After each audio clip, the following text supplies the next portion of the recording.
नमस्कार, स्वागत है आपका डीबी लाइव ब्रेकिंग में। मैं हूं समीर आत्मज मिश्र और मेरे साथ हैं अमलेंदु उपाध्याय। पश्चिम बंगाल में सरकार बदलने के साथ ही बदलाव और बदला, ये दोनों ही शब्द यहाँ जो दिखाई पड़ रहे थे, प्रधानमंत्री ने चुनाव जीतने के बाद जिसका जिक्र किया था, उन दोनों शब्दों का असर वहाँ पर दिखाई पड़ रहा है। तृणमूल कांग्रेस के महासचिव और सांसद अभिषेक बनर्जी के खिलाफ वहाँ पर एफआईआर दर्ज हो गई है। क्यों दर्ज हो गई है? क्योंकि उनकी भाषा को लेकर आपत्ति है। कहा जा रहा है कि चुनाव प्रचार के दौरान उन्होंने गृह मंत्री अमित शाह को एक तरीके से धमकी दी थी और इस आरोप में, इस अपराध में उनके खिलाफ वहाँ पर एफआईआर दर्ज हुई है।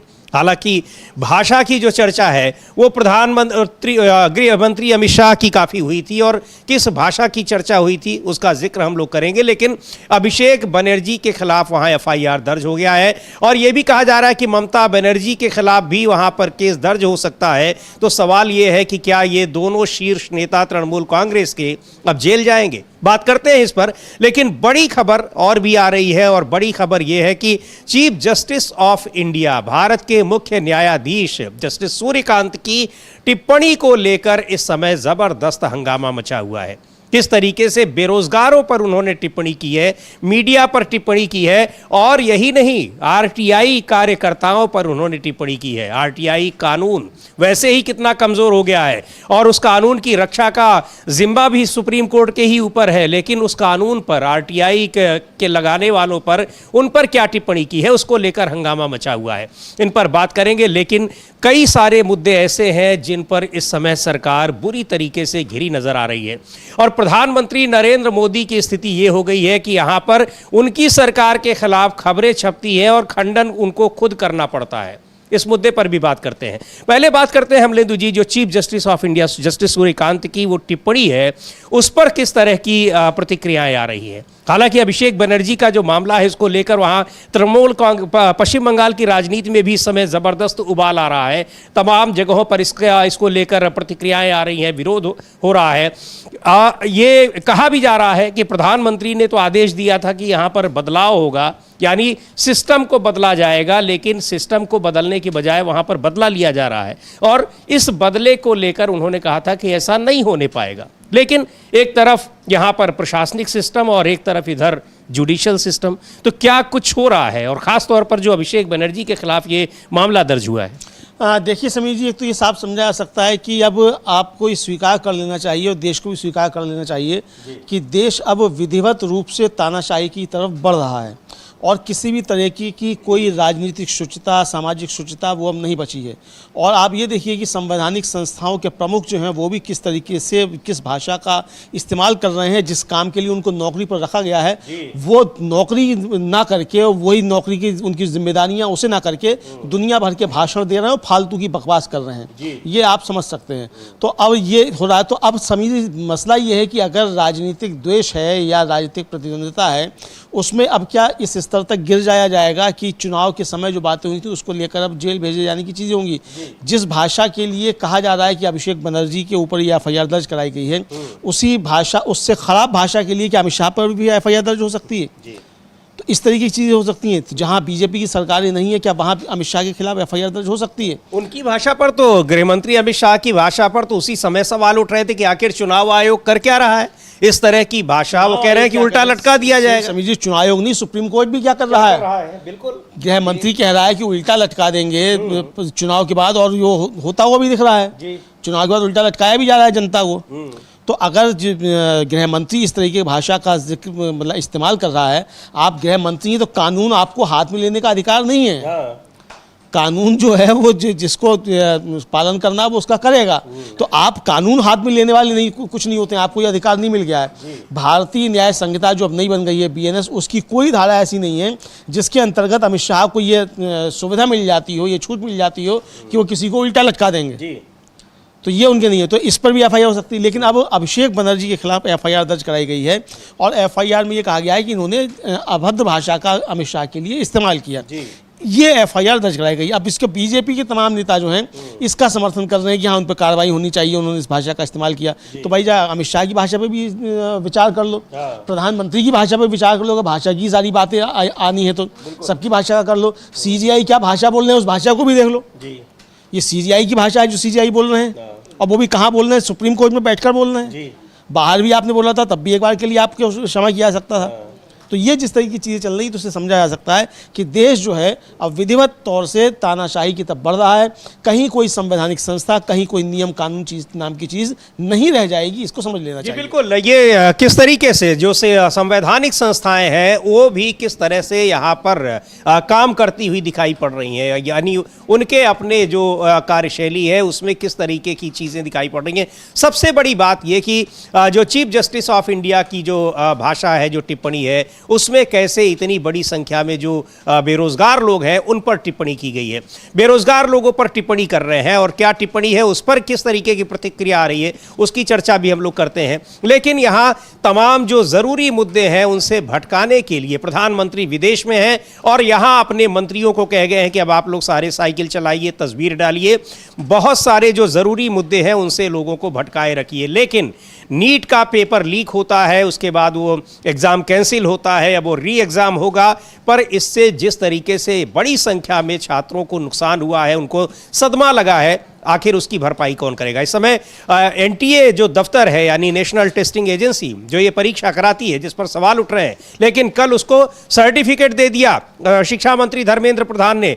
वहाँ ज़बरदस्त इस समय प्रदर्शन चल रहा है एनएसयूआई का, जो कांग्रेस पार्टी का छात्र विंग है। यानी उन मुद्दों से ध्यान आप भटकाने की कितनी भी कोशिश करिए, लेकिन ध्यान भटकने नहीं पाएगा, क्योंकि 20-22 लाख छात्रों के भविष्य से जुड़ा मुद्दा है। बिल्कुल बिल्कुल 20-22 लाख से ज़्यादा छात्रों के भविष्य से जुड़ा मुद्दा है और लगातार उसको लेकर समीर जी चिंताएं व्यक्त की जाती रही हैं। और ये पहली बार नहीं कि उसका पेपर लीक हो रहा हो। और पहले जब लोकसभा चुनाव के दौरान पेपर लीक हुआ था, उसके बाद राष्ट्रपति जो थी उनको मजबूर होना पड़ा था अपने अभिभाषण में दोनों सदनों के में इस मसले को शामिल करने के लिए। और उसके बाद साहब एक कानून भी बनाया गया, बड़ा ढोल पीटा गया कि अब तो मोदी सरकार ने ऐसा कानून बना दिया है, अब कोई पेपर लीक नहीं होगा। लेकिन उसके बाद भी 2 बार पेपर लीक नीट के ही हो चुके। तो ये जिस तरीके से सरकार फेल होती हुई नजर आ रही है, अब कुछ लोगों का आरोप है कि सरकार फेल नहीं हो रही बल्कि सरकार ही ये करा रही है। सरकार से जुड़े हुए आरएसएस और बीजेपी से जुड़े हुए लोग जो इसमें सब में शामिल हैं, इस तरीके के आरोप भी लगाए जा रहे हैं। तो अब ये आरोप प्रत्यारोप तो अपनी जगह है, लेकिन ये साफ तौर पर दिखाई पड़ता है कि सरकार इसमें बुरी तरीके से समीर जी फेल होती हुई दिखाई पड़ रही है। राहुल गांधी ने इसको लेकर प्रधानमंत्री नरेंद्र मोदी को खुली चुनौती दे दी है। ये भी है समीर, बिल्कुल इसको चुनौती दे दी है। क्या उन्होंने कहा है प्रधानमंत्री को, जो उन्होंने लिखा है उस पर भी बात करेंगे। लेकिन एक बार देखते हैं किस तरह से एनएसयूआई जो छात्र विंग है कांग्रेस पार्टी का, वो एनटीए के दफ्तर के बाहर प्रदर्शन कर रहा है। सुबह से ही उनको रोकने की कोशिशें की गई, बड़ी संख्या में वहां सुरक्षा बल को लगाया गया। यानी आप सरकार कुछ भी करती रहे, घोटाले भ्रष्टाचार होते रहे और उसके खिलाफ कोई आवाज भी न उठने पाए। तो हम देखेंगे प्रदर्शन की कुछ तस्वीरें भी। लेकिन एक बार देखते हैं ये है वो तस्वीरें जहां पर बड़ी संख्या में पैरामिलिट्री फोर्सेस के जवानों को तैनात किया गया है ताकि यहां आकर एनटीए के दफ्तर पर कोई प्रदर्शन ना होने पाए, और ये तैयारियां वहां पर की गई हैं। लेकिन प्रदर्शनकारी वहां पहुंचे हुए हैं, एनएसयूआई के तमाम कार्यकर्ता वहां पहुंचे हुए हैं और सरकार के खिलाफ, एनटीए के खिलाफ प्रदर्शन हो रहा है। जो नीट की परीक्षा जो उसमें धांधली हुई है, वो पेपर लीक हुआ है, और दुर्भाग्य की बात है या संयोग की बात है या फिर इसको कोई कॉन्स्पिरेसी कह ले कि इस मामले में अभी तक जो गिरफ्तारियां हो रही हैं, जो पकड़े जा रहे हैं, उनका कहीं न कहीं जो संबंध है अमलेंदु जी, वो सत्तारूढ़ पार्टी से। बिल्कुल सत्तारूढ़ पार्टी से। और जहाँ पेपर जो छप रहा है वहाँ पकड़े गए हों, राजस्थान में जहाँ से पकड़े जा रहे हों, वह जो पकड़ा गया उसका तो वहाँ की जो शिक्षा मंत्री हैं उनके साथ चित्र जो बहुत ज़्यादा वायरल हो रहा है। तो ये सारी चीज़ें भी हैं, तो ये हो रहा है। तो ये समझा जा सकता है कि बीजेपी के लोग इसमें शामिल हैं, ये विपक्ष आरोप लगा रहा है।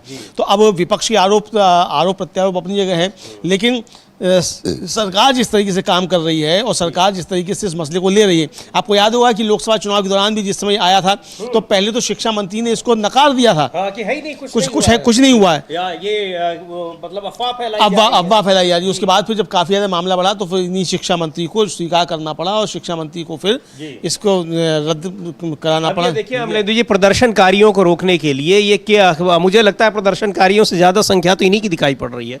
अभी हालांकि ये सुबह की तस्वीर तस्वीरें हैं। हाँ, सुबह तो पहुंच गए हैं वहाँ पर। हाँ, पहुंच गए हैं, लेकिन ये तस्वीरें जो बता रही है कि कितना ज़्यादा है जो है, मतलब आप देखिए कि जिस व्यवस्था की बात जस्टिस सूर्यकांत कर रहे थे, उस व्यवस्था की रक्षा में कितना जो है बल तैनात किया गया है, और इसलिए जस्टिस सूर्यकांत के पेट में दर्द हो रहा है कि व्यवस्था को युवा चुनौती दे रहे हैं, इसीलिए जो हो ना। लेकिन अब लेंदु जी, जस्टिस सूर्यकांत के खिलाफ जबरदस्त माहौल इस समय हम देख रहे हैं सोशल मीडिया पे बन रहा है, और यही नहीं, सुप्रीम कोर्ट के तमाम वरिष्ठ वकील भी उनकी इस टिप्पणी की आलोचना कर रहे हैं। प्रशांत भूषण ने एक ट्वीट किया है, उसको हम लोग देख लेते हैं क्या उन्होंने लिखा है जस्टिस सूर्यकांत की उस टिप्पणी को लेकर, उसको लिखते हुए, और कि ये जस्टिस सूर्यकांत ने दरअसल जो बेरोजगार लोग हैं उनकी तुलना की है कि ये कॉकरोच हैं, और इनमें से कुछ लोग मीडिया में चले जाते हैं, कुछ आरटीआई एक्टिविस्ट बन जाते हैं, और कुछ और सरकार के खिलाफ, व्यवस्था के खिलाफ आवाज उठाते हैं।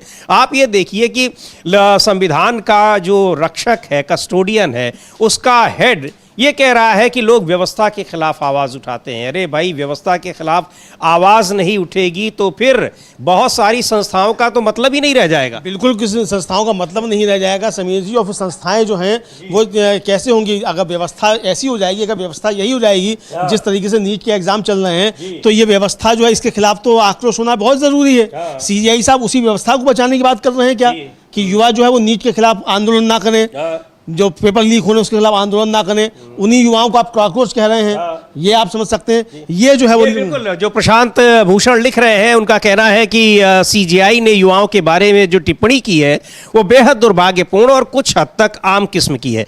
मैं समझता हूं कि उनके सामने मौजूद युवा शायद गैर जिम्मेदार हों, लेकिन इस तरह की आम टिप्पणियां कार्यकर्ताओं के प्रति उनकी नापसंदगी को दर्शाती हैं, जो कि सत्ता में बैठे फांसीवादी तंत्र के नजरिए को भी झलकाती हैं। इससे गलत संदेश जाता है, उन्हें इसके लिए माफी मांगनी चाहिए और स्पष्टीकरण देना चाहिए। अब सीजेआई से माफी मांगने की बात हो रही है, क्यों हो रही है? आप एक जो गैर जिम्मेदार टिप्पणी कर रहे हैं, एक हल्की टिप्पणी कर रहे हैं, और किसके लिए कर रहे हैं? देश के युवाओं के लिए, बेरोजगार युवाओं को। वो बेरोजगार है, पढ़ लिख कर अगर बेरोजगार है, इसमें उनकी गलती है या फिर उसमें किसकी गलती है, आप ये बता दीजिए। और दूसरी बात ये अमलेंदु जी की आरटीआई कानून, जिसको पूरी दुनिया में तारीफ हुई जब ये कानून बना है, कि आप सरकार से, एक आम आदमी भी पूछ सकता है कि सरकार क्या कर रही है, सरकार की कोई भी जानकारी वो ले सकता है, सरकार में इतनी पारदर्शिता होनी चाहिए, वो कानून लाया गया। उस कानून के जरिए जो लोग तमाम सवाल पूछते हैं सरकार से, उस पर टिप्पणी करने की सब कॉकरोच है। बिल्कुल समीर जी, इसको लेकर टिप्पणी करने की सब कॉकरोच हैं, और आरटीआई तो का संरक्षक तो सुप्रीम कोर्ट ही है। बिल्कुल कानून है, जब उसका तो कानून, तो आप मतलब एक कानूनी पद पर बैठे हुए जिस कानून की आपको रक्षा करनी है, आप उस कानून के खिलाफ बयान दे रहे हैं। मतलब ये समीर जी दुनिया के इतिहास में पहली बार हो रहा है। जी हाँ। अब तो शक होने लगा है कि मतलब ये कहाँ से लोग ढूंढ कर लाए जा रहे हैं। बिल्कुल, कि किस व्यवस्था के अंतर्गत लाए जा रहे हैं, जिस व्यवस्था के अंतर्गत लाए जा रहे हैं, उस व्यवस्था को संरक्षित करने के लिए क्या इस तरीके के लोग लाए जा रहे हैं, ये अब सवाल उठने लगे हैं। आप सीजीआई की कुर्सी पर बैठकर, सुप्रीम कोर्ट में बैठकर आप इस तरीके की अभद्र भाषा का इस्तेमाल करें एक तो, और उसके बाद जो है आप पूरे एक वर्ग को, मतलब सबसे ज़्यादा समीर जी जो युवा वर्ग है वो इस समय देश की सबसे बड़ी आबादी लगभग 60% के आसपास है, आप 60% युवाओं को कॉकरोच कह दे रहे हैं। आपने सरकार से नहीं पूछा कभी कि आखिर 80 करोड़ लोगों को राशन देने की जरूरत क्यों पड़ रही है? बिल्कुल आपने सरकार, लेकिन आप बेरोजगारों पे टिप्पणी कर रहे हैं कि सब कॉकरोच हैं, तो कॉकरोच है तो आप उनको हिंट लगा के, फिट क्या पे कहते हैं उसको, उसको लगा के उनको हिट लगा के मार दीजिए। नहीं, और इसके बाद देखिए कि आप इस तरीके की सब टिप्पणी कर रहे हैं, आप जो ये सब कह रहे हैं, तो आपने सरकार से कोई कुछ नहीं पूछा। अब फिर आप कह रहे हैं कि साहब जो कुछ आरटीआई एक्टिविस्ट बन जाते हैं, कुछ मीडिया में चले जाते हैं, यानी आपने पूरे मीडिया को भी कॉकरोच बना दिया। तो कॉकरोच इसलिए बना दिया क्योंकि जस्टिस सूर्यकांत का एक कैरवा की रिपोर्ट जो है वो काफी ज्यादा घूम रही है सोशल मीडिया पे और मीडिया में छपी हुई, तो इसलिए भी आपको दिक्कतें हैं। अरे भाई, ये सबका हिसाब किताब होगा, मोदी जी कह चुके हैं। जी हाँ, मोदी जी कह चुके हैं सबका हिसाब होगा, तो हिसाब आपका भी होगा, ऐसा नहीं है कि आपका नहीं होगा। और ये देखिए, अब जिस तरह से टिप्पणी हम लोग सोशल मीडिया में कल से ही देख रहे हैं अमलेंदु जी, इस टिप्पणी के बाद, और जो कह रहे हैं प्रशांत भूषण जैसे जिम्मेदार लोग, वरिष्ठ वकील सुप्रीम कोर्ट में, जिनका मुझे लगता है कि हर दिन करीब करीब आमना सामना होता होगा, वो कह रहे हैं माफी मांगिए। सुप्रीम कोर्ट के चीफ जस्टिस के खिलाफ ये जो सुप्रीम कोर्ट का, न्यायपालिका का जितना अनादर इधर कुछ सालों में हुआ है, उतना शायद ही कभी हुआ हो। और एक तरीके से जो सर्वोच्च संस्था है जिसके प्रति लोग, जहां लोग आखिरी उम्मीद लेकर पहुंचते हैं, वो संस्था अगर इस तरह से एक संदेह के घेरे में रहेगी, उस पर सवाल उठते रहेंगे, उस पर टिप्पणी होती रहेगी, उस संस्था के प्रमुख से माफ़ी मांगने की अपील होती रहेगी, ये कितनी दुर्भाग्यपूर्ण बात है। बिल्कुल समीर जी, ये बहुत ज़्यादा दुर्भाग्यपूर्ण स्थिति है। और सुप्रीम कोर्ट के ऊपर समीर जी आज भी सबसे ज़्यादा भरोसा लोगों को है कि सरकार अन्याय करेगी तो न्याय हमको सुप्रीम कोर्ट से मिलेगा। लेकिन अब इस तरीके की अगर टिप्पणियां आएंगी तो ये भरोसा भी उठ जाएगा और ये बहुत खतरनाक स्थिति होगी। जिस व्यवस्था को बचाने की बात जस्टिस सूर्यकांत कर रहे हैं, उस व्यवस्था के लिए भी बहुत खतरनाक होगा कि अगर इस व्यवस्था से ये भरोसा उठ जाए कि सुप्रीम कोर्ट जो है इस भ्रष्ट व्यवस्था का ही एक कार्य संरक्षक है, तो ये स्थितियां व्यवस्था के लिए बहुत खतरनाक पैदा हो जाएंगी। तो ये सोच समझकर बात करनी चाहिए और निश्चित तौर पे जस्टिस सूर्यकांत को माफ़ी मांगनी चाहिए। माफ़ी मांगने से आप छोटे नहीं हो जाएंगे, सीजीआई से उतरकर आपकी कुर्सी जो वो हाई कोर्ट के जज की नहीं हो जाएगी, सीजीआई ही आप रहेंगे। लेकिन जो आपने गलत बातें कही हैं उसके लिए आपको माफ़ी मांगनी पड़ेगी। ये मांग देश भर में उठ रही है। जी बिल्कुल। और महिला कांग्रेस की अध्यक्ष हैं अलका लांबा, उन्होंने भी जस्टिस सूर्यकांत की टिप्पणी को टैग करते हुए एक लाइन का ट्वीट किया है और ये दिखा रहा है कि किस तरीके से तमाम लोग इस टिप्पणी से आहत हैं। लिख रही हैं अलका लांबा की, और कुछ वो लिख चुकी, उनका जो वो एक स्क्रीनशॉट लिया है उन्होंने जिसमें लिखा है कि जस्टिस सूर्यकांत के बयान को उद्धृत किया गया है। उसमें लिखा गया है कि कुछ मीडिया में चले जाते हैं, कुछ सोशल मीडिया में, कुछ आरटीआई कार्यकर्ता बन जाते हैं। यानी पूरा बयान उनका यह है कि कॉकरोच की तरह कई युवा हैं जिन्हें न रोजगार तो मिलता है, जिन्हें ना तो रोजगार मिलता है और ना ही पेशे में कोई स्थान। उनमें से कुछ मीडिया में चले जाते हैं, कुछ सोशल मीडिया में, कुछ आरटीआई कार्यकर्ता बन जाते हैं। तो वही लिख रही हैं अलका लांबा, यानी उनके उस वाक्य को पूरा कर रही हैं। और कुछ प्रधानमंत्री और जज बन जाते हैं। अब आप करेंगे, आप एक उंगली उठाएंगे तो 3 उंगली आपकी ओर उठेगी ना। बिल्कुल उठाएंगी समीर जी। और जस्टिस सूर्यकांत के ऊपर तो बहुत ज्यादा गंभीर दुर्भाग्यपूर्ण बात यह है कि इनकी ओर नहीं उठ रही है, वो फिर न्यायपालिका की ओर, न्यायपालिका की तरफ उठ रही है। चूंकि समीर जी आप न्यायपालिका के प्रमुख हैं तो आपका जो आचरण है वो पूरे एक संस्था को संदेह के घेरे में ले लेता है। भाई क्यों आप जो है हरियाणा के मुख्यमंत्री जो हैं नायब सिंह सैनी, उनके साथ आप जो है कार्यक्रमों में दिखाई देते हैं, ये सवाल उठ रहे हैं। भाई अब ये सवाल उठाने वालों को आप कहेंगे कि वो सब कॉकरोच, वो सब कॉकरोच हैं। और ये सवाल इसलिए उठ रहे हैं कि जजों की एक गाइडलाइन तैयार की गई थी शायद 1997-98 में, और उसमें साफ था कि भाई अपने राजनीतिक लोगों से आपकी दूरी रहेगी। तो आप क्यों भाई दिखाई पड़ते हैं सार्वजनिक कार्यक्रमों में, और किसी होली के कार्यक्रम पे या किस कार्यक्रम पे आपके 2-3 बार जो है वो इस तरीके के चित्र वायरल हुए नायब सिंह सैनी के साथ, क्यों आपके वायरल होते हैं। तो बहुत सारी चीज़ें अब सवाल उठने लगेंगे और आपके फैसलों को भी उसी संदेह की नजर से देखा जाने लगा। भले ही आपने कानून सम्मत फैसले दिए हों, लेकिन चूंकि शक की गुंजाइश आपने इस तरीके के बयान देकर पैदा कर दी है, तो इसलिए जो है ये बहुत खतरनाक स्थितियां जो हैं वो पैदा हो रही हैं समीर जी। जी बिल्कुल। तो ये स्थितियां और ये टिप्पणी जस्टिस सूर्यकांत की, सीजीआई जस्टिस सूर्यकांत की ये टिप्पणी पूरे देश के लोगों को उसने नाराज कर दिया है। माफ़ी मांगने की बात हो रही है और ये अपने आप में न्यायपालिका का बहुत बड़ा अपमान है। जिस तरीके से प्रशांत भूषण लिख रहे हैं और जिस तरीके से मनोज झा ने, जो आरजेडी के सांसद हैं अमलेंदु जी और बहुत ही प्रबुद्ध व्यक्ति हैं, प्रोफेसर भी हैं दिल्ली विश्वविद्यालय में, उन्होंने इसको लेकर एक लंबा चौड़ा पोस्ट लिखा है। एक बार हम लोग उसको भी देखेंगे। और सीधे सीधे उन्होंने संबोधित किया है चीफ जस्टिस सूर्यकांत जी को। लिख रहे हैं कि माननीय मुख्य न्यायाधीश महोदय, सादर प्रणाम। आपकी हालिया टिप्पणियों में प्रयुक्त कॉकरोच और परजीवी जैसे शब्दों ने देश के अनेक नागरिकों की तरह मुझे भी गहराई से विचलित किया है। चिंता केवल शब्दों के चयन की नहीं है, बल्कि उस दृष्टिकोण की है जिसकी झलक इन टिप्पणियों में दिखाई देती है।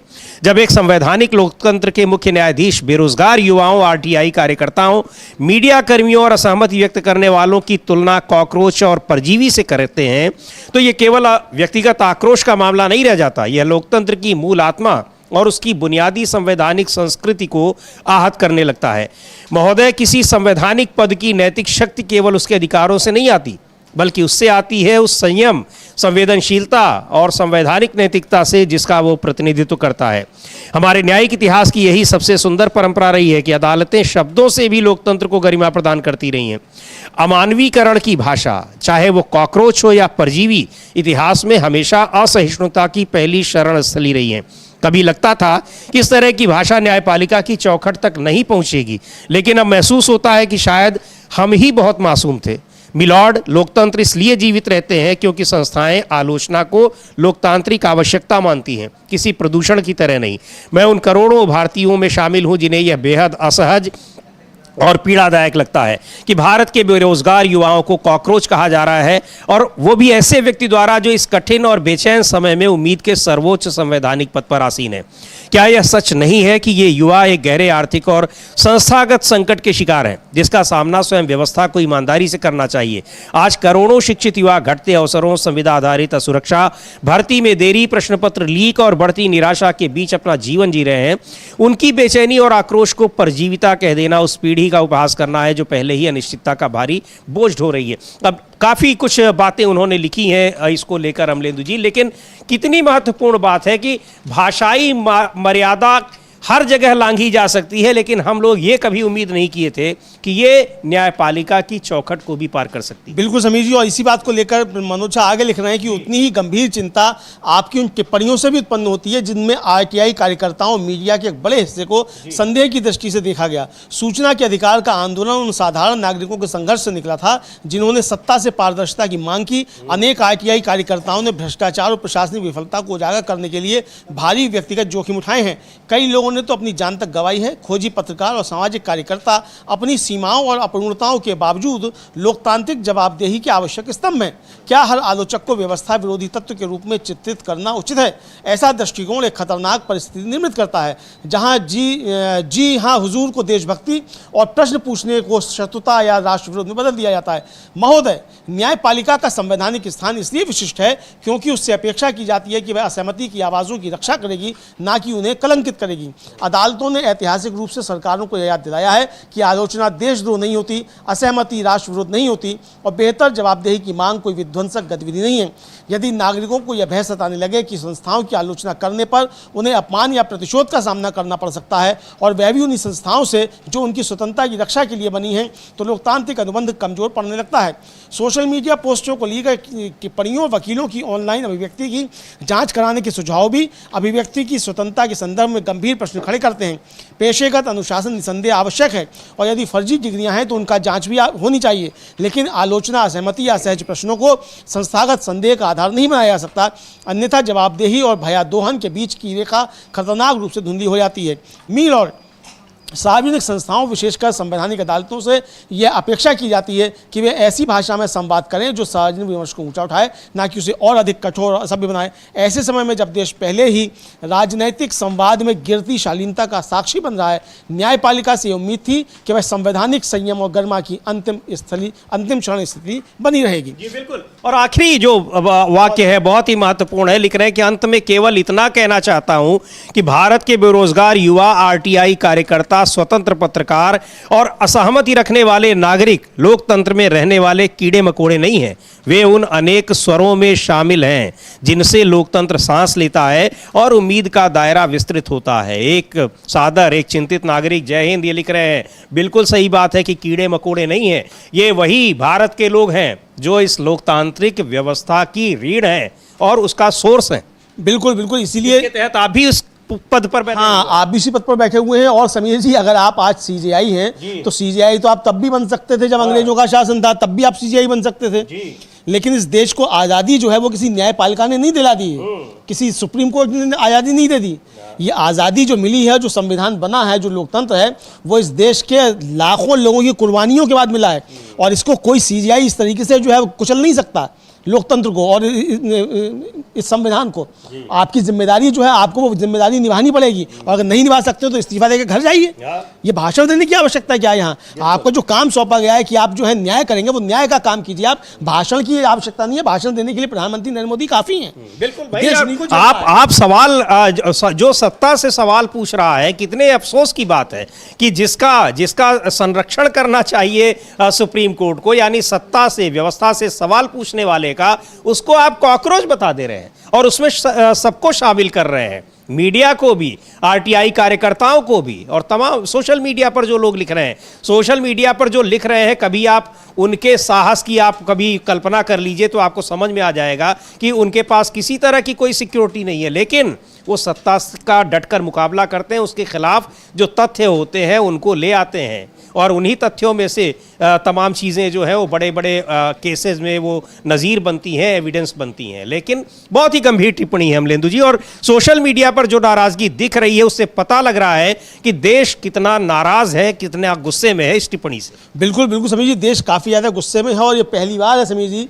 कि किसी सीजीआई की टिप्पणी ने देश के अंदर इस तरीके का गुस्सा पैदा किया। माफी की मांग हो रही है। मुझे भ्रष्टाचार के आरोप लगे, उनके खिलाफ वो इम्पीचमेंट की कोशिश की गई, लेकिन कभी किसी से माफी मांगने की कभी अपील की गई? जस्टिस यशवंत वर्मा से भी जो है वो मांगनी की गई या माफी मांगी है, जिनके तरीका है। आप गलत हैं, आप संवैधानिक कर्तव्यों का निर्वहन करने में विफल रहे तो आपके खिलाफ इम्पीचमेंट लाया जाएगा, लेकिन किसी ने ये नहीं कहा कि आपने भ्रष्टाचार किया, आप उसके लिए माफी मांगिए।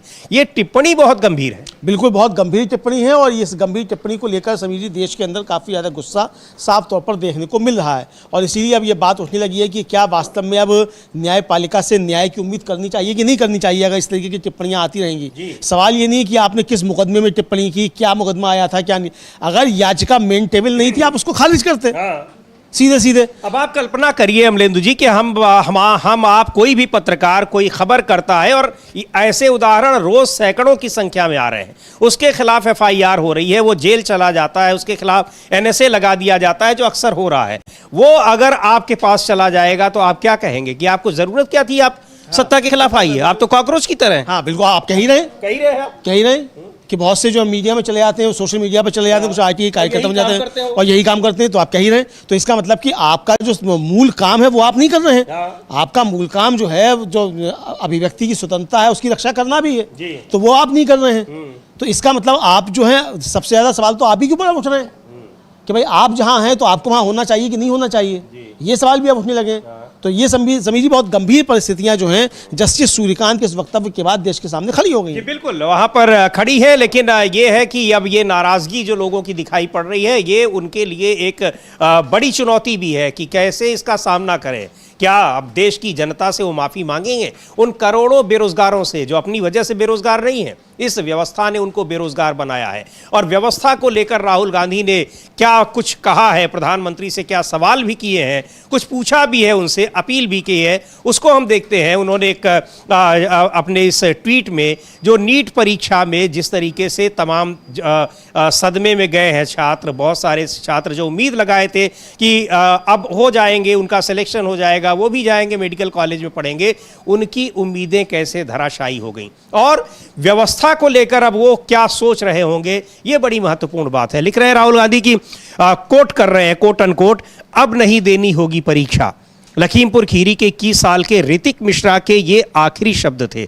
तीसरी बार नीट देने वाला ये बच्चा परीक्षा रद्द होते ही टूट गया।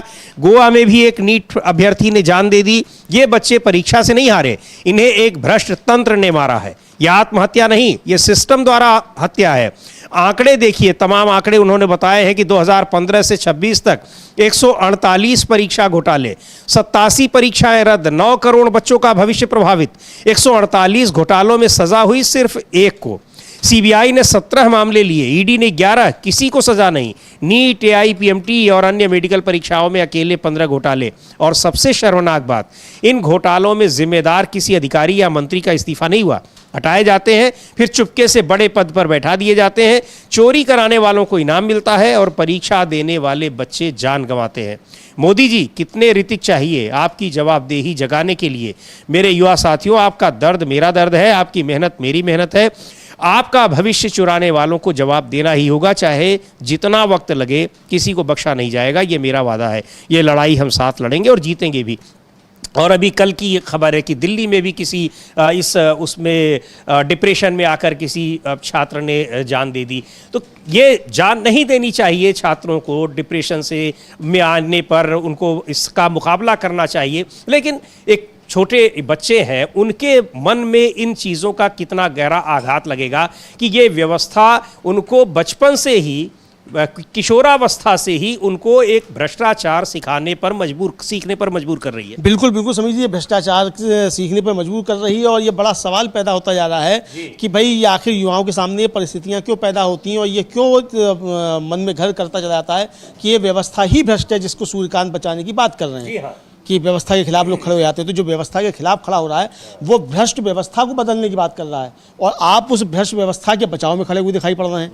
तो ये सवाल उठ रहे हैं, तो ये व्यवस्था, उस भ्रष्ट व्यवस्था से सवाल पूछने वालों को आप कॉकरोच कुछ बता रहे हैं, तो भ्रष्ट व्यवस्था से अगर सवाल पूछे जाएंगे तो भ्रष्ट कॉकरोच कह दे या सीधे कह दे कि कीड़े मकोड़े हैं। जो कह रहे हैं मनोज झा कि ये कीड़े मकोड़े नहीं है, लेकिन chief justice of India Suryakant ji ये कहना चाह रहे हैं कि ये सारे लोग कीड़े मकोड़े, सारे कीड़े मकोड़े हैं, इन सबको मार दिया जाना चाहिए, मतलब यही है। फिर ऑब्वियसली अगर यहाँ कीड़े मकोड़े तो मकोड़े नुकसान पहुंचा रहे हैं, आपकी व्यवस्था को नुकसान पहुंचा रहे हैं। हाँ, तो काला काला काला हिट छिड़को और इनको सबको निपटा दो, तो ये इसका लाभ कहना चाहते हैं। बहरहाल समीर जी, राहुल गांधी ने सवाल उठाए हैं, बहुत गंभीर सवाल हैं, जिस तरीके से सामने आ रहा है, और आज यूथ कांग्रेस जो प्रदर्शन भी कर रहा है नीट की परीक्षा को लेकर, ये भी सारी चीज़ें चल रही हैं। लेकिन इसके साथ साथ समीर जी, ये भी 70 सालों में पहली बार हो रहा है कि प्रधानमंत्री के दोस्त के एक चैनल पर कोई खबर चल जाए सरकार के खिलाफ, या कहिए कि सरकार के सूत्रों से खबर चल जाए, और फिर प्रधानमंत्री को खुद आकर जो है उस खबर का खंडन करना पड़ता है, फैक्ट चेक करना पड़ता है। तो ये भी समीर जी 70 सालों में पहली बार हो रहा है। अब क्या मतलब खंडन करना है अमलेंदु जी, तो पीआईबी जो प्रेस इन्फॉर्मेशन ब्यूरो है, जिस पर अरबों रुपया हर साल खर्च होता है, बजट में आता है, वो क्या कर रहा है कि प्रधानमंत्री को ही फैक्ट चेक करना पड़ रहा है। लेकिन दूसरा सवाल ये भी है कि जिस मीडिया को ये आरोप लगते हैं कि प्रधानमंत्री ने सबसे ज्यादा अगर नियंत्रित करने की कोशिश की और किया भी है, वो दिखाई पड़ता है, पूरा देश उससे चिंतित भी रहता है, अब वही मीडिया उनके खिलाफ जाकर खबरें लिख दे रहा है। एक बार उसको लेकर सुप्रिया श्रीनेत ने कहा क्या है और क्या खबर थी जिसको लेकर किस चैनल में ये आई और प्रधानमंत्री को ट्वीट करना पड़ा। तो अब प्रधानमंत्री अगर उसका खंडन कर रहे हैं अमलेंदु जी, या उनको सफाई देनी पड़ रही है, इसका मतलब सरकार के भीतर से बड़ा षड्यंत्र है, जिसमें जिस मीडिया पर उन्होंने भरोसा जताते हुए अपना बनाया था, अब वो मीडिया भी शामिल हो गया है। हाँ बिल्कुल, वो मीडिया भी शामिल हो गया है समीर जी। और अब ये पता नहीं, ये कॉकरोच वाला मीडिया था जो कह रहे हैं जस्टिस सूर्यकांत की, कुछ मीडिया में भी चले जाते हैं। उस मीडिया को तो शायद नहीं कह रहे होंगे, क्योंकि वो मीडिया किस चीज का खुलासा कर रहा है, आप बताइए। 10 साल में उसने किसी बड़ी खबर ब्रेक की हो? अगर कोई खबर ब्रेक नहीं की है, बल्कि और आप जैसे लोगों को कह रहे हैं, बल्कि समीर जी वो मीडिया जो है वो खबर लिख रहा है, जो पत्रकार सत्यम वर्मा हैं उनके लिए कि साहब इनको 1 करोड़ रुपया कहीं से आया था और इस वजह से वो षड्यंत्र रचा गया। यानी इतनी बेशर्मी जो है वो उस मीडिया के अंदर आ गई है, उस तरह की बातें। लेकिन सुप्रिया श्रीनेत जो है कांग्रेस की प्रवक्ता हैं, उन्होंने प्रधानमंत्री के इस खंजन मंजन को लेकर कहा है, और कहा है कि प्रधानमंत्री मोदी ने खुद जो है उन्होंने बाकायदा जिक्र किया CNBC TV 18 की एक सोर्स आधारित खबर की सच्चाई जांची, जिसमें दावा किया गया था कि सरकार विदेश यात्रा पर सेस लगाने पर गंभीरता से विचार कर रही है। मतलब ये खबर एक टीवी चैनल ने दी थी और कहा था कि ये सरकार की सूत्रों के हवाले से खबर है कि विदेश यात्रा पर प्रधानमंत्री जी ने अपील की थी कि 1 साल के लिए आप लोग विदेश यात्रा बंद कर दीजिए।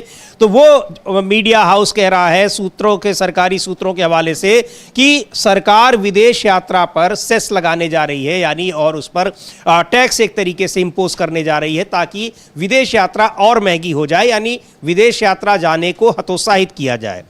प्रधानमंत्री को उस खबर को कहना पड़ रहा है कि नहीं, ये फर्जी खबर है। सवाल यह है कि सरकार में बैठे किस स्रोत ने ये जानकारी उस टीवी चैनल को दे दी। हालांकि बाद में टीवी चैनल ने उस खबर को हटा लिया है, लेकिन इसको लेकर सुप्रिया श्रीनेत क्या कह रही हैं, सुन लेते हैं उनको। In an extremely interesting and an unprecedented move, India's Prime Minister Narendra Modi decided to fact-check a CNBC TV 18 source-based information that essentially said that the government was actively toying with the idea and proposal to levy a cess on foreign travel. Now, understandably so, following this news, the upper middle class and the Richie Rich Club was outraged. They were up in arms. After all, this is summer holiday season. They need to be out of the country. They need to be abroad, just like the Prime Minister with their families. And how dare the government toy with an idea like that? But it's interesting that the Prime Minister notably himself stepped in to deny this news. It wasn't the PIB, it wasn't one of the ministers, it wasn't an institution, but the Prime Minister himself. That's how much they really care about the rich. However, as a former journalist, I can tell you one thing. This news wasn't a figment of the reporter's imagination. This news was planted by the government source for one of the two reasons. They were either trying to do a trial balloon or dipstick check. They were trying to test the waters. What would be people's reaction if this move were to be implemented? Or the government source thought this was an ill-conceived proposal and this had to be stopped in the tracks. The government was foolish to even think about something like this. So the purpose has been achieved. The proposal has been stopped in its tracks. However, because Narendra Modi decided to turn fact checker for one day, it makes me wonder, how is it that he never fact checks the same media who spread venom and hatred using government source-based information every single day?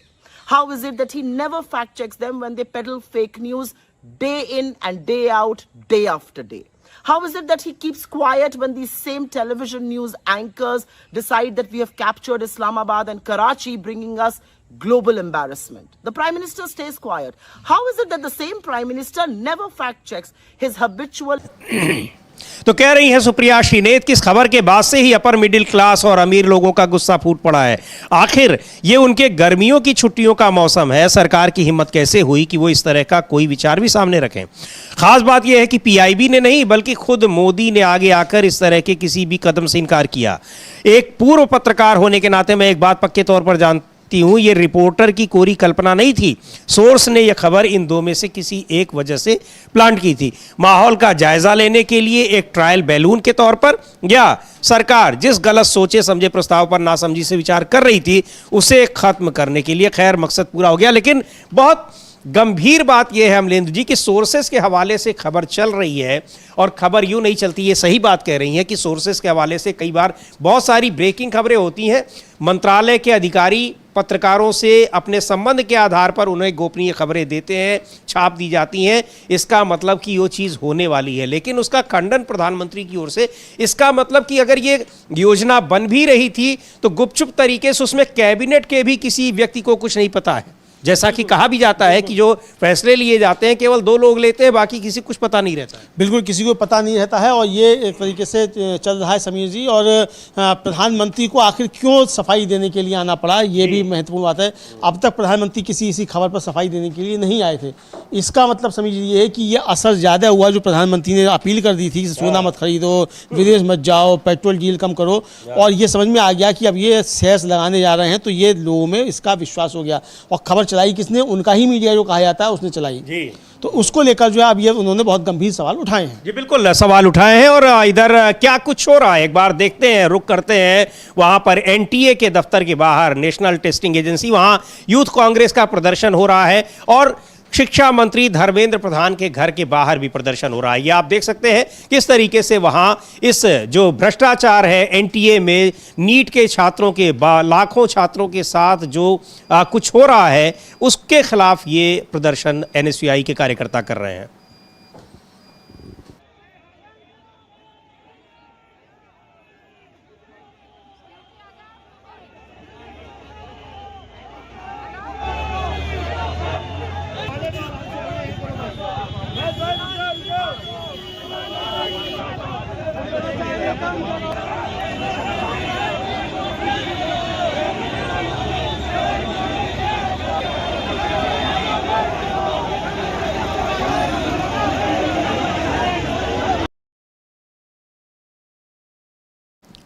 तो ये है प्रदर्शन वहाँ पर। NTA जो national testing agency जो ये परीक्षा कराती है, बहुत सारी परीक्षाएं, उसी ने नीट की परीक्षा भी कराई है।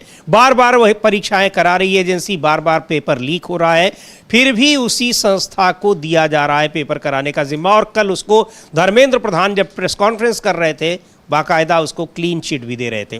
और दुर्भाग्य की बात यह है कि अगर इस तरह की व्यवस्था के खिलाफ आप सवाल उठा रहे हैं तो अब चीफ जस्टिस ऑफ इंडिया की टिप्पणी भी बहुत हैरान करने वाली है कि ऐसे लोगों को कॉकरोच कह रहे हैं। बिल्कुल ऐसे लोगों को कॉकरोच कह रहे हैं। बता ही है कि ये प्रदर्शन करने सब कॉकरोच हैं। चूंकि भ्रष्ट व्यवस्था पर सवाल उठा रहे हैं तो इसलिए कॉकरोच हैं, इन पर फिनिट छिड़क के या हिट छिड़क कर जो है इनको निपटा दो, यही कहना चाहते होंगे बहरहाल। लेकिन समीर जी अब जस्टिस सूर्यकांत के खिलाफ पूरे देश में एक माहौल बनने लगा है उनकी इस टिप्पणी के बाद। कांग्रेस के नेता हैं हुसैन दलवाई, उन्होंने इसको लेकर बहुत सख्त आपत्ति जताई है, उनको हम लोग सुनेंगे। और जो कैरवा हिंदी मैगजीन है समीर जी, उसने फिर से अपना वो खबर जो है, वो लेख जो है, वो फिर से सोशल मीडिया पर साझा किया है, जिसमें जस्टिस सूर्यकांत के ऊपर भ्रष्टाचार के गंभीर आरोप जो हैं वो लगाए गए थे। वो किस तरीके से सीजीआई बनेगा इसको लेकर वो फिर से उसने जो है, देखते हैं उस ट्वीट को, जो कैरवान का जो ट्वीट है, एक मैगजीन है और बहुत सारे वो खबरें इस तरह की करती है जिसको कहते हैं कि खोजी पत्रकारिता से संबंधित। हो सकता है इस वजह से भी कुछ कहा हो। हाँ, हो सकता है जी, बिल्कुल। और ये देखिए आप, उनका ये ट्विटर हैंडल है और उनका ही स्क्रीनशॉट है। वो लिख रहे हैं आर्काइव, यानी पहले की छपी हुई ये खबर है और पहले का छपा हुआ ये ट्वीट है। उन्होंने उस आर्टिकल का, उस लेख का लिंक भी इसमें शेयर किया है। लिख रहे हैं कि सूर्यकांत पर, जस्टिस सूर्यकांत पर गंभीर अनियमितता के आरोप हैं। 2012 में एक रियल एस्टेट एजेंट ने सूर्यकांत पर कम कीमत दिखाकर करोड़ों रुपए की संपत्ति का अवैध कारोबार करने का आरोप लगाया था।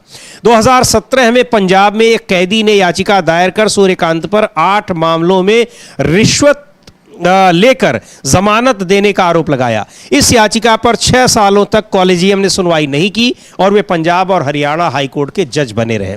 अक्टूबर 2018 में उन्हें हिमाचल प्रदेश हाईकोर्ट का मुख्य न्यायाधीश बना दिया गया और अब उनके खिलाफ शिकायतों का निवारण किए बिना कॉलेजियम ने उन्हें मुख्य न्यायाधीश नियुक्त कर दिया। ये एक पूर्व जज के अनुसार सुप्रीम कोर्ट में सूर्यकांत को पदोन्नत करने के लिए भी कॉलेजियम यही करने वाला है। यानी जब वो चीफ जस्टिस ऑफ इंडिया बन रहे थे उससे पहले की ये खबर है और आखिरकार वही हुआ। अमलेंदु जी, बिल्कुल समीर जी, उससे पहले की खबर है और ये खबर जो है ये अतुल देव हैं कोई, उनकी खबर है। ये 1 फरवरी 2019 को इस पर प्रकाशित हुई है और इसमें उन्होंने बहुत गंभीर आरोप जो हैं वो लगाए हैं। और सूर्यकांत ने अपना कैरियर 1984 में हरियाणा की हिसार अदालत से शुरू किया था। ये सब ये स्टाफ राइटर हैं कारवां के और उसके संवाददाता हैं और ये खबर अभी भी उस पर मौजूद है। और सीजीआई को पत्र लिखने, ये इसमें जो कहा है कि जो चंडीगढ़ के कंस्ट्रक्शन और रियल एस्टेट व्यापारी सतीश कुमार जैन ने जो है भारत के मुख्य न्यायाधीश एसएच कपाड़िया को सूर्यकांत पर बकाया भुगतान न करने और 7 करोड़ 63 लाख रुपए कर चोरी का आरोप लगाते हुए पत्र भेजा था। पत्र के साथ जैन ने मार्च 2010 और 11 के बीच सूर्यकांत के कहने पर खरीदी या बेची गई संपत्तियों की सेल डीड विक्रय की भी संलग्न की। ये सब खबर उस पर रखी हुई है। उस कारवां ने उसको फिर से शेयर कर दिया। यानी जब आपने मौका दे दिया एक विवाद का, तो आपके खिलाफ भी जो मसले थे वो फिर सामने निकलकर सब फिर से आने लग जाएंगे। बिल्कुल, और कारवां ने उसको ना तो हटाया है, अभी भी नहीं हटाया है और बाकायदा उसका लिंक दिया है कि आप चाहें तो आप भी उसको पढ़ सकते हैं कि क्या क्या इनके खिलाफ मामले थे। उन सब मामलों के बावजूद रिश्वतखोरी के और तमाम की वहां पर पैसे लेकर फैसले दिए, ये सारी चीजें। और फिर कहा गया कि ये उनको बनाने के लिए भी घपलेबाजी की जाएगी और आखिरकार वो चीफ जस्टिस बन गए, यानी वहाँ पर सुप्रीम कोर्ट में भी उनको प्रमोशन मिल गया। बहरहाल ये सारी चीज़ें हैं, लेकिन ये जो टिप्पणी है, अब ये तो जांच का विषय उनके कॉलेजियम का है, न्यायपालिका का है। अगर उनके ऊपर भ्रष्टाचार के आरोप हैं तो उनको हटाने की भी व्यवस्था है सुप्रीम कोर्ट में।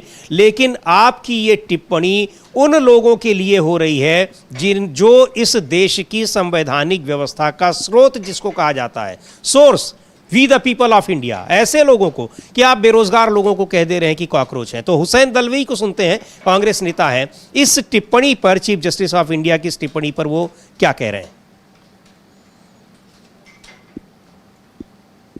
क्या उनका बेटा कॉकरोच है?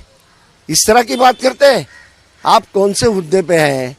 आप उसकी गरिमा खत्म करते हो, इस तरह की बात करते हो। इस देश में बेकार है, इसलिए बेकार आदमी कॉकरोच है। आप कैसे किस ढंग से ये बन गए, जस्टिस बन गए, आपको ये मौका मिला इसलिए दूसरे को कॉकरोच कहते हैं। ये इस देश के युवा जनता को, युवा के लोगों को कहाँ का अपमान है। ऐसे आदमी कैसा सुप्रीम कोर्ट का चीफ जस्टिस?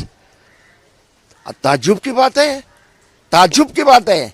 उन्होंने ये माफी मांगनी चाहिए लोगों की, otherwise he should resign and go out. तो इनको माफी मांगनी चाहिए और उनको इस्तीफा देना चाहिए। अब इस तरह की मांग हो रही है इस टिप्पणी पर और सवाल उठ रहे हैं लगातार। मनोज झा जो आरजेडी के सांसद हैं, उन्होंने पत्र लिखा है, उनको कहा है, बहुत अपील की है कि ये सब कीड़े मकोड़े नहीं है, आप कॉकरोच नहीं है जिनको आप कॉकरोच कह रहे हैं। अगर ये बेरोजगार हैं तो इस व्यवस्था की मार ने, इस व्यवस्था के भ्रष्टाचार ने, इस तंत्र ने उनको बेरोजगार बनने पर मजबूर किया है। और अगर वो मीडिया में आ रहे हैं, पत्रकार हैं, आरटीआई एक्टिविस्ट हैं, तो इस देश की व्यवस्था को सुदृढ़ करने में, भ्रष्टाचार खत्म करने में एक बड़ा योगदान दे रहे हैं। कॉकरोच नहीं है, कीड़े मकोड़े नहीं है वो। बिल्कुल बिल्कुल कॉकरोच नहीं है। और अगर कॉकरोच हैं भी तो व्यवस्था की सफाई कर रहे हैं। हाँ। तो ऐसे कॉकरोच होना बहुत ज़रूरी है, तभी जो है व्यवस्था भी जो है समझिए भी ठीक ठाक चलती है। अगर ये कॉकरोच नहीं होंगे तो व्यवस्था जो है ये जो है वो बेलगाम हो जाएगी। ये साफ तौर पर समझा सकता है। तो जस्टिस सूर्यकांत से माफ़ी की मांग जो है वो समीर जी अब काफ़ी ज़्यादा उठने लगी है, ये अब समझा जा सकता है। बिल्कुल, माफी की मांग उठने लगी है और जस्टिस सूर्यकांत को लेकर पुरानी टिप्पणियां भी हम देख रहे हैं अमलेंदु जी, सोशल मीडिया पर काफ़ी दिखाई पड़ रही हैं। जब ये सुप्रीम कोर्ट में जज बने थे या और फिर जब इनको सुप्रीम कोर्ट में मुख्य न्यायाधीश बनाया गया था, यानी आपने अब अपने ही खिलाफ उन तमाम मुद्दों को एक बार फिर बाहर लाने पर मजबूर कर दिया है लोगों को, आम जनता को, जो उन चीज़ों को शायद अब भूल गई थी। पर आपकी टिप्पणियों ने उसको वहां पहुंचा दिया है कि आप आम जनता के लिए आपके क्या विचार हैं। अब बड़ा सवाल उठता है अमलेंदु जी कि जब किसी आम जनता का सरकार के खिलाफ, सिस्टम के खिलाफ कोई मुकदमा जाता होगा तो कैसे आप उसकी निष्पक्ष सुनवाई कर पाएंगे? कि आप तो उसको सोचेंगे तो कॉकरोच है और सिस्टम को आप सोचेंगे कि ये तो बड़ी चीज़ है। बिल्कुल बिल्कुल समीर जी, यही समझा जा रहा है कि ये इसीलिए जो है अब लोगों का विश्वास जो है वो सुप्रीम कोर्ट से डगमाने लगा है और ये बहुत ख़राब स्थिति है समीर जी, बहुत ही ज़्यादा ख़राब स्थिति जो है ये इस समय बनती जा रही है जस्टिस सूर्यकांत की इस टिप्पणी की वजह से। सवाल ये नहीं कि जस्टिस सूर्यकांत के खिलाफ क्या माहौल बन रहा है, जस्टिस सूर्यकांत से लोग जो है क्यों मांग कर रहे हैं माफ़ी की, ये सब सवाल नहीं है। सवाल ये कि जस्टिस सूर्यकांत की इस टिप्पणी से भरोसा जो है वो टूट रहा है न्यायपालिका से, ये बड़ा सवाल है। बिल्कुल, तो न्यायपालिका से भरोसा किसी हाल में भी देश का नहीं टूटना चाहिए। जस्टिस सूर्यकांत आज हैं, कल चले जाएंगे, दूसरा सीरिया आ जाएगा, उसके बाद तीसरा आ जाएगा, ये चलता रहेगा। लेकिन अगर संस्था से भरोसा टूट जाएगा, आज चुनाव आयोग के साथ क्या हो रहा है समीर जी, यही हो रहा है कि चुनाव आयोग से लोगों का भरोसा टूट चुका है कि ये बीजेपी के लिए काम करता है, बीजेपी का एजेंट है। तो अगर इस तरीके की भावनाएं अगर सुप्रीम कोर्ट को लेकर भी लोगों के मन में आने लगेंगी तो ये बहुत खतरनाक स्थिति समीर जी इस देश के लिए और इस व्यवस्था के लिए भी होगी, जिस व्यवस्था को बचाने की बात जस्टिस सूर्यकांत कर रहे हैं। बिल्कुल। तो इसको लेकर जो जब जस्टिस सूर्यकांत की ये टिप्पणी है, किस तरह से उस पर नाराजगी है, और नाराजगी इसलिए कि आप एक ऐसी संस्था के, ऐसी संवैधानिक संस्था के शीर्ष पर बैठे हैं जिस संस्था के प्रति लोगों का सबसे ज़्यादा भरोसा अभी भी है, हमेशा रहा है। यहाँ तक कि जिस संस्था को वो चुनकर बनाते हैं, यानी संसद में जो भेजते हैं, लोकसभा में, राज्यसभा में, उससे भी ज़्यादा भरोसा लोगों को सुप्रीम कोर्ट पर, न्यायपालिका पर होता है। लेकिन आप कह रहे हैं उस जनता के लिए कि आप कॉकरोच हैं और मीडिया के लोग कॉकरोच हैं क्योंकि सिस्टम से सवाल पूछते हैं, इनके पास कोई काम नहीं है। तो बहुत सारे सवाल उठ रहे हैं कि वो बेरोज़गार बने क्यों, और मीडिया में आकर अगर सिस्टम से सवाल पूछ रहे हैं तो ये क्या बहुत बड़ा अपराध कर रहे हैं? तो ये अब इस सिस्टम से कैसे भरोसा किया जाएगा? और इधर हम सिस्टम को देख भी रहे हैं कि जो सिस्टम बना हुआ है वो काम कैसे कर रहा है। कि अभी 4 दिन पहले नई सरकार बन रही है और पिछली सरकार जो 15 साल तक वहाँ सत्ता में थी, उस सरकार के शीर्ष पर बैठे लोगों के खिलाफ किस तरह से बदले की भावना से कार्रवाई हो रही है। वहाँ पर जो अभिषेक बनर्जी के खिलाफ FIR दर्ज हो गई है, ममता बनर्जी के खिलाफ FIR दर्ज करने की तैयारी हो रही है। इसका मतलब ये दोनों गिरफ्तार होंगे, जेल जाएंगे। TMC की, तृणमूल कांग्रेस की नेता हैं डोला सेन, एक बार उनको सुनेंगे। लेकिन लग तो अब यही रहा है अमलेंदु जी, प्रधानमंत्री ने कहा था कि बदलाव हम लाएंगे, बदला नहीं लेंगे, लेकिन लग यही रहा है कि बदलाव तो कहीं कुछ होने वाला नहीं, पहले बदला ही ले लिया जाए। हाँ बिल्कुल, बदला ही लिया जा रहा है, बदलाव तो कुछ नहीं हो रहा है, बदलाव तो कुछ नहीं हो रहा, बदला ही लिया जा रहा है। इसीलिए समीर जी कहा जाता है कि प्रधानमंत्री जो कहें उसका ठीक उल्टा सोचकर चलो। प्रधानमंत्री ने कहा कि बदलाव होगा तो बदलाव नहीं होगा, बदला ही होगा, यही होगा। और देखिए सरकार को बने हुए भी कितने घंटे बीते हैं, बदला शुरू हो गया बिल्कुल पूरी मजबूती के साथ। लेकिन ये तो आप बड़ी अजीब बात कर रहे हैं कि वो जो कहे उल्टा करिए, तो इसका मतलब वो विदेश यात्राओं पे सेस लगाने जा रहे हैं क्या, जिसका खंडन किया है उन्होंने? बिल्कुल हो सकता है समीर जी, बिल्कुल हो सकता है। लोगों को सावधान होना चाहिए जो विदेश यात्रा की सोच रहे हैं, छुट्टी मनाने के लिए। हाँ, छुट्टी मनाने के लिए, गर्मी में जाएंगे तो अब वैसे भी उनका है कि भाई देश में रहे पैसा, क्योंकि खजाना खाली हो रहा है। अब खजाना खाली क्यों हो रहा है? हमने और आपने खजाना खाली थोड़ी कर दिया, खजाना खाली हो रहा है आपकी विदेश यात्राओं से। आपकी जो जिस तरीके से आपके मंत्री संतरी जो वो सब खर्च करते हैं उससे खजाना खाली हो रहा है, आपकी नीतियों से खाली हो रहा है, आर्थिक नीतियाँ उसकी वजह से खाली हो रहा है। देश की जनता इसके लिए जिम्मेदार थोड़ी है। और फिर चलिए देश की जनता का जिम्मेदार भी है तो देश की जनता सिर्फ इस बात के लिए जिम्मेदार है, उसने आपको प्रधानमंत्री बना दिया ताकि आप खजाना खाली कर सकें। तो देश की जनता तो इस बात के लिए जिम्मेदार है, उसने आपको प्रधानमंत्री बना दिया। तो ये दो बार हाँ, सुनते हैं क्या कह रही हैं तृणमूल कांग्रेस की नेता डोला सेन यहाँ पर अभिषेक बनर्जी के खिलाफ जो FIR दर्ज की गई है, जो कुछ हो रहा है पश्चिम बंगाल में, जो नई सरकार बनी है और अभी वो वही काम कर रही है कि तृणमूल कांग्रेस के कितने नेताओं को जेल में डाल सके। सुनते हैं डोला सेन को।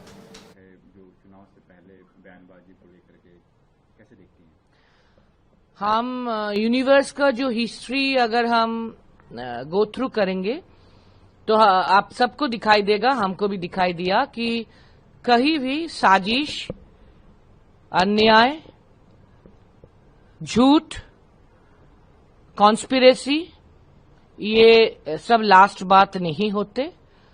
हर वक्त फाइनली लास्ट बात होते हैं जस्टिस, न्याय, सच और पीपल। तो हमको लगता है इधर भी सच, न्याय और आम जनता, people, common people will tell the last word. Ma'am Raja बाजार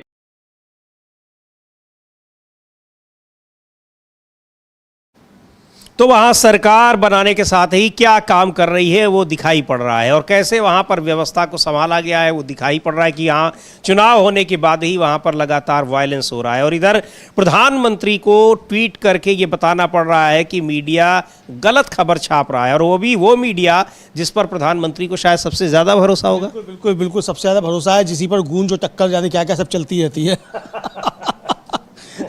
वही जो है जहाँ उनके कसीदे काढ़े जाते हैं उसी का आगे खंडन करना पड़ रहा है। तो समझिए उस मीडिया के लिए भी शर्म की बात है कि उसकी खबर पर अगर प्रधानमंत्री को सामने आकर खंडन करना पड़े कि ये फर्जी खबर चल रही है। ये तो बिल्कुल समझिए अमेरिका जैसी परिस्थितियां पैदा होती जा रही हैं। डोनाल्ड ट्रंप जो बाबा कहता है कि ये फर्जी है, न्यूयॉर्क टाइम्स ये फेक न्यूज़ है। अब वो मोदी जी को भी कहना पड़ रहा है कि फेक न्यूज़ है। लेकिन आप जो अभी थोड़ी देर पहले आप कह रहे थे अमलेंदु जी कि मोदी जी जो कहे तो आप उसका उल्टा समझिए, और उसको लेकर आम आदमी पार्टी के सांसद हैं संजय सिंह, वो क्या कह रहे हैं? करीब करीब वही बात वो भी कह रहे हैं, एक बार सुन लेते हैं उनको। नमस्कार, जय हिंद साथियों। कई दिनों से मैं देख रहा हूं गोदी मीडिया वाले बेचारे बहुत परेशान हैं। उनको रातों की नींद नहीं आ रही है, परेशान हो गए बेचारे। कह रहे हैं 1000 करोड़ रुपए हर दिन कंपनियों का घाटा हो रहा है, 1000 करोड़ रुपए हर दिन कंपनियों का घाटा हो रहा है। क्या आपको छाती नहीं पीटना चाहिए? क्या आपको अपना सर नहीं फोड़ लेना चाहिए? अरे क्यों नहीं, अगर डीजल पेट्रोल के दाम 3-3 रुपए बढ़ गए तो उसको क्यों नहीं बर्दाश्त करते? अरे क्यों नहीं, अगर गैस के दाम 993 रुपए और 261 रुपए बढ़ गए तो उसको बर्दाश्त क्यों नहीं करते? क्यों बोल रहे हो? चुप रहो, खामोश रहो, बढ़ गए तो बढ़ गए। ये तर्क दिया जा रहा है गोदी मीडिया के द्वारा। तो आप लोग ये समझ सकते हैं कि ये गोदी मीडिया दरअसल किसके लिए काम करता है, दिन रात किसका प्रोपेगेंडा करता है, दिन रात किसको बचाने के लिए लगा हुआ है। जिन टीवी चैनलों को आप ये मानते हैं कि इसमें कही गई बात भगवान की कही गई बात है, उन टीवी चैनलों की क्या विश्वसनीयता है? आपको पता है 12 साल में इस देश की जनता से प्रधानमंत्री नरेंद्र मोदी जी की सरकार ने 44 लाख करोड़ रुपए का टैक्स वसूला है डीजल पेट्रोल के नाम पे। और ये जो कंपनियों का रोना रो रही है गोदी मीडिया, उन कंपनियों ने 3.5 लाख करोड़ रुपए का मुनाफा कमाया है। कब कमाया है? जब कच्चे तेल का दाम $30 प्रति बैरल था।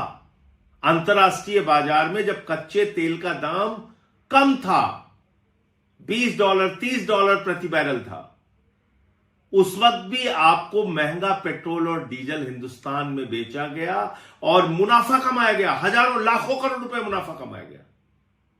तब तो कोई गोदी मीडिया वाला छाती नहीं पीट रहा था, तब तो कोई गोदी मीडिया वाला सर नहीं पटक रहा था कि बाप रे बाप, इतना मुनाफा जनता से कमाया जा रहा है, क्यों जनता से इतना मुनाफा कमाया जा रहा है, क्यों मोदी जी डीजल पेट्रोल का दाम कम नहीं कर रहे हैं अगर अंतर्राष्ट्रीय बाजार में कच्चे तेल का दाम कम है। किसी भी गोदी मीडिया ने यह बात नहीं कही। तो अब क्यों आप लोग सर पटक रहे हैं? इसलिए कि मोदी जी के हर गलत निर्णय का बचाव करना है। मोदी जी चले गए विदेश यात्रा में, आपने देखा होगा उनका वहां अरब में गले मिलते हुए। यहां तो कपड़े से पहचान लेते हैं मुसलमानों को, आपने देखा होगा वहां किस तरीके से गले मिल रहे हैं जोर जोर से, जैसे मेले में बिछड़े हुए भाई। देखा होगा आपने। और आपको सलाह देकर चले गए सोना ना खरीदना, खाद ना खरीदना, खाने का तेल ना खरीदना, गाड़ी का तेल ना खरीदना। वर्क फ्रॉम होम करना, विदेश यात्रा ना करना, सब सलाह देके चले गए। अब गोदी मीडिया लग गया अपने मालिक की चमचागिरी में कि अरे भाई जब कह के गए तो मान क्यों नहीं रहे हो तुम लोग। तो मेरा गोदी मीडिया से सवाल है, 44 लाख करोड़ रुपए जो भारत की सरकार ने 12 साल में मुनाफा कमाया है, उस मुनाफे के पैसे से देश की जनता को सब्सिडी दी जाए, छूट दी जाए, राहत दी जाए, महंगाई से बचाया जाए। नंबर 1, 3.5 लाख करोड़ रुपए इस 44 लाख करोड़ के टैक्स के अतिरिक्त जो कंपनियों ने मुनाफा कमाया है, उन कंपनियों को थोड़े दिन घाटा सहना चाहिए। अगर अंतर्राष्ट्रीय संकट है तो देश की जनता को राहत देने के लिए खुद भी घाटा उठाना चाहिए। जब उन्होंने मुनाफे कमाए तो थोड़े दिन घाटा भी उठा लो। हमेशा जनता के ऊपर ही मार क्यों पड़ेगी। और अंत में मैं एक बात कहना चाहता हूं, इस देश के अंदर महंगाई के सवाल पे या फिर बेरोजगारी के सवाल पे या फिर परीक्षा के पेपर लीक के सवाल पे इस देश की जनता को खुद से जगना पड़ेगा। अगर गोदी मीडिया के आप तर्क सुनोगे तो वो तो दिन को रात और रात को दिन भी साबित करने के लिए अगर मोदी जी कहेंगे तो उनके साथ तैयार है। अपना खुद से दिमाग का इस्तेमाल कीजिए और किस तरह से आपके साथ छल किया जाए। तो ये जो संजय सिंह कह रहे हैं कि यही बात की आप कहते कुछ हैं, करते खुद कुछ हैं। और दूसरी बात, दूसरों के लिए आप कुछ कहते हैं और अपने जितनी चीज़ें आपने 7 पॉइंट्स बताए उसका सबका उल्टा किया है। आपने कहा पेट्रोल डीजल कम खर्च करो, वहाँ पर आपने लगातार रोड शो किए और बड़े बड़े काफिले लेकर निकले। फिर कहा विदेश यात्रा मत करिए, आप खुद ही चले गए हैं विदेश यात्रा, और लोगों से अपील कर रहे हैं तेल मत खाइए, ये सारी चीज़ें। लेकिन वो प्रधानमंत्री खुद, ये देखिए अमलेदु जी इसी विजुअल की इसी की बात कर रहे थे शायद कि आपने भी देखा होगा। हाँ, ये मतलब मालूम पड़ता है कि जैसे जाने क्या लूटने के लिए वो कह रहे हैं कि जैसे बिछड़े हुए भाई तो मिल रहे हैं। पिछले भाई मिले हों, आंधी के बेर जो है लूटने के लिए दौड़ पड़े हों एकदम से कि कोई बेर जो है दूसरा ना ले जाए। कपड़ों से पहचान लिया भाई को, भाई ने भाई को पहचाना तो जो है ये लपक के चले हैं। ये देखिए कपच लिया एकदम से। हाँ, कृष्ण सुदामा की दोस्ती, बचपन के दोस्त हैं बिल्कुल, साथ में मगरमच्छ पकड़ा करते थे दोनों बचपन में बजनगर में। हाँ, बिछड़े हुए मिले हैं, मेले में बिछड़ गए थे, फिर बाद में मिले अब जाकर के 70 साल के बाद। तो ये आप जाहिर सी बात है, प्रेम तो होना चाहिए इतना। और अब तो ये कल का है, कल की तस्वीर अब तो निकल लिए है यूरोप की ओर। हाँ, तो वहाँ कोई मिल जाएगा बिछड़ा हुआ मेले में। जी बिल्कुल, वहाँ भी मेले में बिछड़ा हुआ कोई मिल जाएगा, उसको ऐसे ही गपच लेंगे एकदम से लपक के। आंधी के बेर हैं, जो लूट सको सो लूट लो, सो जबरदस्ती लपक के जो है लिया जाएगा।